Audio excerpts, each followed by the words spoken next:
नमस्कार दोस्तों, कैसे हो आप सब। उम्मीद है आप सब अच्छे होंगे और अपनी तैयारी को बड़े अच्छे ढंग से कर रहे होंगे। आज हम आपके सामने लेकर आए हैं प्राचीन इतिहास से दूसरी क्लास। और इससे पहले हमने क्लास कराई थी आपको सिंधु घाटी सभ्यता, और आज की क्लास हो जाती है हमारी वैदिक काल से। अगर आपने अभी तक हमारे चैनल को सब्सक्राइब नहीं किया है तो आप हमारे चैनल को सब्सक्राइब अवश्य करें और वीडियो को अपने दोस्तों में भी शेयर करें। तो चलिए देर न करते हुए शुरू कर लेते हैं आज का यह वीडियो। और आज की हमारी वीडियो का पहला क्वेश्चन हो जाता है, आर्यपुर आर्यों के साथ अपने संघर्षों में सफल हुए क्योंकि वे घोड़ों के साथ संचालित रथों का प्रयोग करते थे। आर्य जनजाति की सबसे प्रारंभिक बस्तियां कहाँ पर थी? तो सबसे प्रारंभिक बस्तियां हो जाती है सप्त सिंधु में। भारत में वैदिक सभ्यता किस नदी के किनारे फली फूली? तो भारतीय वैदिक सभ्यता फली फूली थी सरस्वती नदी के किनारे। वैदिक युग में एक चरण में राजा को गोपति कहा जाता था, जिसका अर्थ होता था मवेशियों का स्वामी। रावी नदी का ऋग्वेदिक नाम क्या था? तो रावी नदी का ऋग्वेदिक नाम था परोशनी। तुंगभद्रा नदी का प्राचीन नाम क्या था? तुंगभद्रा नदी का प्राचीन नाम था पंपा। प्राचीन भारत में किस विवाह को अवैध नहीं माना जाता था?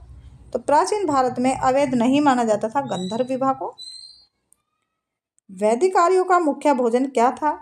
वैदिक आर्यों का मुख्य भोजन था दूध और दूध से बने पदार्थ।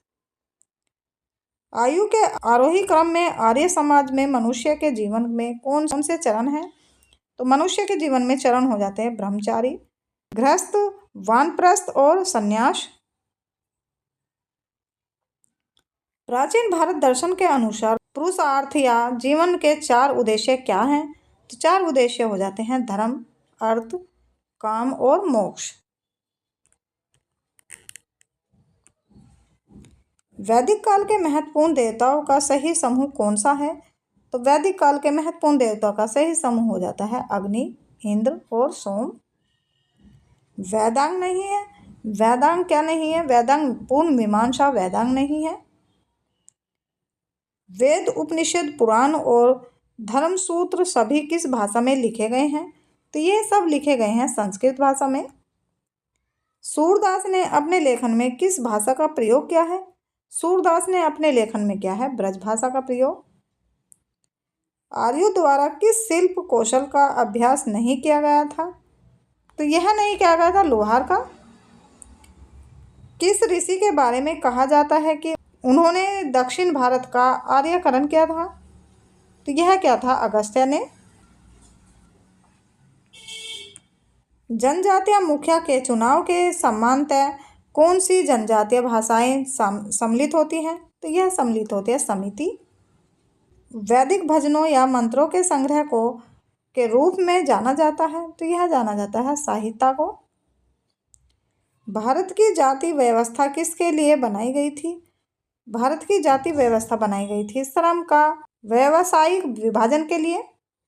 प्राचीन भारत में लोगों को कितने वर्गों में विभाजित किया गया था? प्राचीन भारत में लोगों को किया गया था 4 वर्णों में विभाजित। 4 ज्ञात वर्णों में कौन सा वर्ण प्रथम स्थान पर था? तो सबसे प्रथम था ब्राह्मण।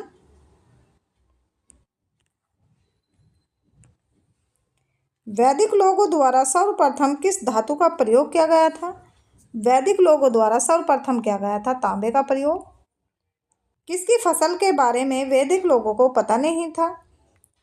तो वैदिक लोगों को नहीं पता था जौ और तंबाकू की फसल के लिए। वैदिक काल में राजा लोगों से जो कर वसूल करते थे उसे क्या कहते थे? उसे कहते थे बैली। वैद शब्द का क्या अर्थ है? वैद शब्द का अर्थ हो जाता है ज्ञान। यज्ञ के सूत्र किस वेद में हैं? तो यज्ञ के सूत्र हो जाते हैं यजुर्वेद में। भारतीय संगीत की उत्पत्ति का पता किस वैदिक साहित्य से लगाया जा सकता है? तो यह लगाया जा सकता है सामवेद से। चारों वेदों में सबसे प्राचीन वेद कौन सा है? तो चारों वेदों में सबसे प्राचीन वेद हो जाता है ऋग्वेद।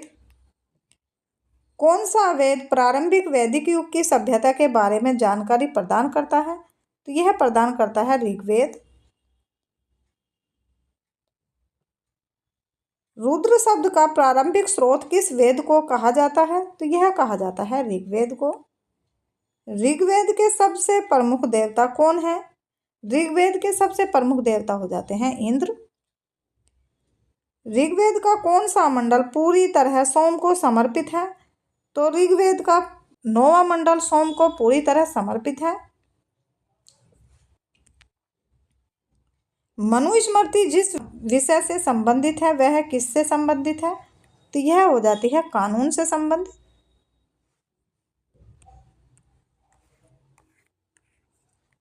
उपनिषद क्या है?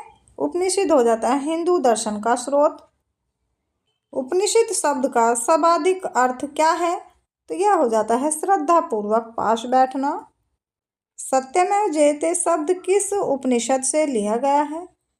सत्यमेव जयते लिया गया है मुंडक उपनिषद से। वैदिक गणित का सबसे महत्वपूर्ण पाठ क्या है? वैदिक शब्द का सबसे महत्वपूर्ण पाठ है शुल्ब सूत्र। किसको वेदांत भी कहा जाता है? तो वेदांत कहा जाता है उपनिषदों को। वेदांगों की कुल संख्या कितनी है? वेदांगों की कुल संख्या है 6। वेदांगों के संदर्भ में अनुष्ठान को दर्शाता है, तो यह दर्शाता है कल्प। किस वैदिक ग्रंथ में पहली बार पूर्वी और पश्चिमी समुद्रों का उल्लेखन मिलता है? यह मिलता है शतपथ ब्राह्मण में। कौन सा वेद वेदत्रय का हिस्सा नहीं है? यह नहीं है अथर्ववेद वेद। किस वेद में जादुई माया का मंत्र दिया गया है? तो यह दिया गया है अथर्ववेद में। निचेकता और यम के बीच प्रसिद्ध संवाद का उल्लेखन किस उपनिषद में मिलता है? यह मिलता है कठोपनिषद में। हिंदू पौराणिक कथाओं के संदर्भ में कौन सा भगवान विष्णु के 10 अवतारों में से एक नहीं है? तो यह नहीं है गरुड़। वैशेषिक दर्शन के प्रतिपादक कौन है? प्रतिपादक हो जाते हैं कणाद। लोकाप्यार भाषा के एक प्रसिद्ध प्राचीन व्याकरणविद हैं, ये हो जाते हैं तामिल। सांख्य दर्शन शास्त्र स्कूल की स्थापना किसके द्वारा की गई थी? तो यह की गई थी कपिल द्वारा। कामसूत्र मूल रूप से 3री शताब्दी में भारतीय ऋषि द्वारा संचालित किया गया था जो भारत में रहते थे। तो यह रहते थे वताशान। इंडोनेशिया में उस मंदिर का नाम बताए जहाँ रामायण और महाभारत के दृश्यों को दर्शाया गया है, तो यह दर्शाया गया है बोरोबुदुर में। वैदिक भारत में अश्वमेध अनुष्ठान से किस जानवर का संबंध था? तो यह था घोड़े का संबंध। तो चलिए दोस्तों, आज का वीडियो यहीं समाप्त करते हैं। कल फिर मिलेंगे एक नई वीडियो के साथ। तब तक के लिए नमस्कार, जय हिंद।